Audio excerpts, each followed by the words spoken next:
This is KGW News at Sunrise.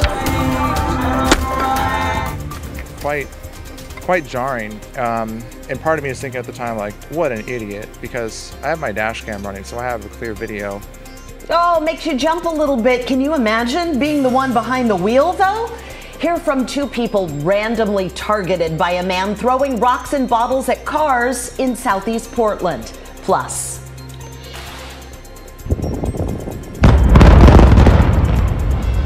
whoa, that is Oregon's last remaining coal plant coming down. Coming up, how this could signify a shift to cleaner energy resources. And Mr. Rod Hill is on the job at a local golf course. One of the last tasks we're going to do is the correct way to rake a bunker. See how beautiful it looks? This is the fun part. Here comes my mess, Geronimo! Now you got to clean it up. Oh my goodness, making a mess. Coming up at 5:15, a behind-the-scenes look at what it takes to get the green up to par for the Portland Classic. I see a retirement job in your future just for, a couple hours a week. It looks like a lot of fun. One way that you realize you put on some extra pounds is that when you jump and you hit the ground, your feet are sore because there's so much impact coming down. Oh, gosh. I wasn't expecting that. That story's coming up. We have the Portland Classic. It kicked off yesterday at Columbia Edgewater, and that golf tournament for the professional ladies tour continues today. We do have a low pressure system offshore. This is the key to our weekend forecast, which I'll get more into. We are dry right now, mostly cloudy, 59 degrees. Eyeing the chance of a sprinkle or a trace of rain around midday to early afternoon. We may or may not see that. 65 at noon. Later today, right about 71. That's your Friday forecast. Rob, thank you. This morning, we start with unprovoked attacks in Southeast Portland. A man on a bike is smashing windshields of cars that are driving by. Yeah, it's happened at least twice, and though he's been cited by police, the victims don't think it's enough. Here's Mike Benner. Caught on a dash cam, a man on a bicycle throwing a large rock at the windshield of a passing car. I didn't feel safe at all. Steve Magnuson was behind the wheel at the time. He says the unprovoked attack happened Saturday near Southeast 49th and Hawthorne. Quite jarring. And part of me is thinking at the time, like, what an idiot, because I have my dash cam running, so I have a clear video.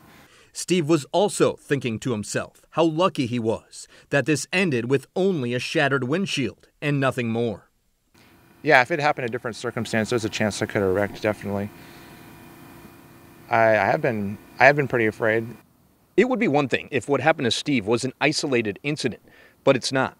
We spoke to a woman who says the same man attacked her right here on Southeast 42nd between Morrison and Belmont. The woman, who wants to remain anonymous, shared with us these photos of the damage. She says the man on the bike pulled up next to her and repeatedly hit her windshield with a bottle. It was a truly violent, completely unprovoked assault.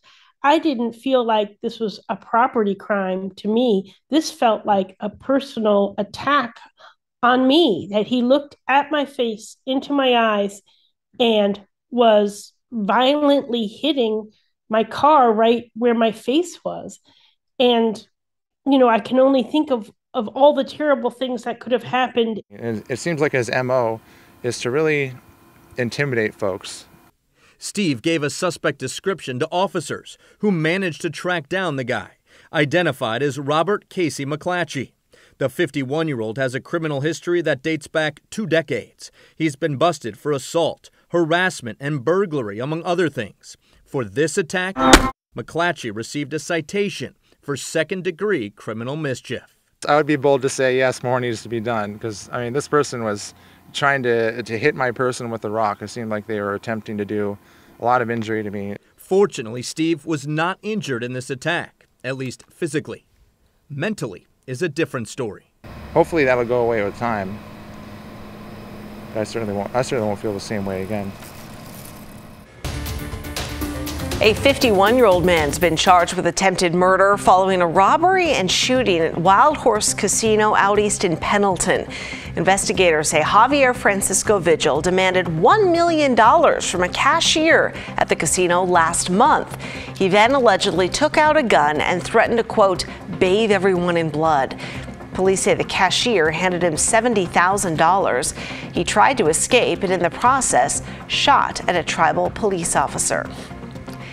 The man accused of trying to light Vancouver Mayor Anne McInerney's house on fire appeared in court Thursday. Police arrested Aidan Murray Wednesday after he broke into a Mexican restaurant. That's when police connected him to the attempted arson at the mayor's home. No word on a motive, but the judge set bail at $500,000. He is still in jail. And those are some of your morning headlines. An explosive demolition in the eastern Oregon town of Boardman took down the last standing coal plant in the state. Portland General Electric decommissioned it in 2020. Now, 2 years later, Evan Watson was there as it fell.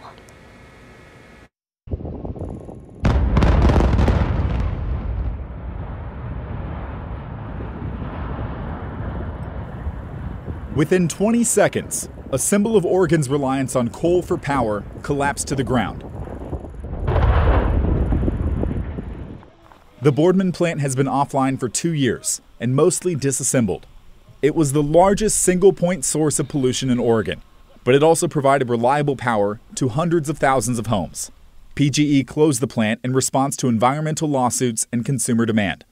Company leaders say they've added more wind and solar energy sources to make up for the closure. The coal plant has been just a workhorse of the fleet for 40 years. But if you look around the landscape here, we've got lots of clean, renewable energy sources coming in, and we're transitioning, and this is just part of that transition. PGE is considering building a solar panel field on the site of the now demolished coal plant, as a lot of the infrastructure needed for power transmission is still there. A group of former workers, builders, and county residents watched the stack fall, reflecting on how much this plant meant to this rural area in eastern Oregon. Evan Watson, KGW News.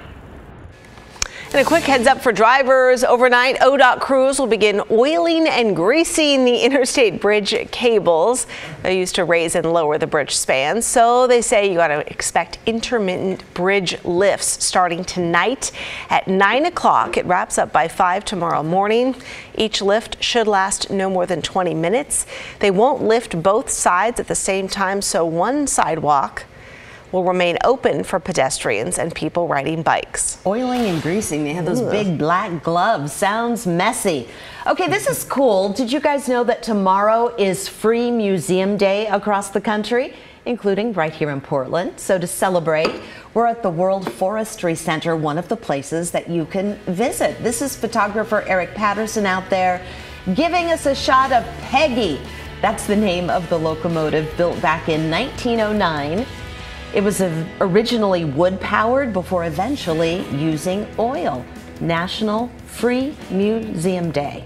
Yeah. That is something fun to do this weekend if you're looking for stuff. I've never been there. I mean, I've driven by it. I think I've been in the lobby, but I've never really gone. We had a party at the Forestry Center one time, but that was many, many moons ago.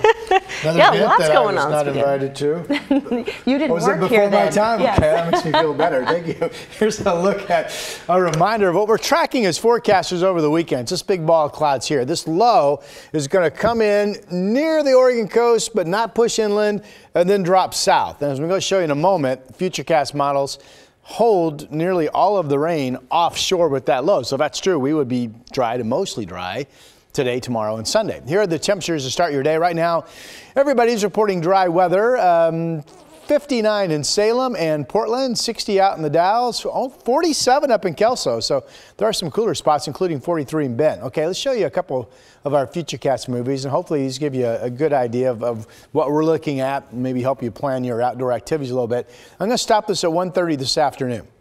So there is the first wave of cooler weather coming in today. Anywhere from noon through about 2:30, I think is the best chance that we could see some sprinkles or feel some sprinkles, maybe a trace of rain coming in with that. But I mean, that's not much of anything. I don't think that would overly disturb your day. Now here's a wider Futurecast movie. This one, again, there's that little push of cooler weather coming in early this afternoon. And then watch the big ball of moisture up here and see how it starts coming toward us, but then it holds out and then it just takes a dive to the south. This is what, 7:30 tomorrow morning. And then during the day, hardly any rain chance. Any rain chance during the day tomorrow is looking really slight. that big ball of rain no longer shows up. But as it drops farther to the south Saturday overnight, watch the movie, into Sunday morning, the winds around that low start to bring up showers from south to north. There's some showers, including some spotty downpours migrating up the I-5 corridor. This is just after midnight, so you're probably asleep. Some showers showing up out in the Columbia River Gorge as well. Current timing would have most of that out of here by the time you get up Sunday morning. Then there is a continuing chance of a shower on Sunday, but all the models this morning love Saturday overnight and Sunday morning as the bullseye chance of getting some moisture this weekend. 60s today at the coast. Could be some possible drizzle or light showers here as we get going into the weekend. Let me get you, is my button going to work? You know, this one button I really depend on hasn't been very dependable lately. 70s in Salem today, or low 70s. Here's the 70 I was trying to get you to. Basically near 70 today through Sunday, and then all dry and warming up into next week.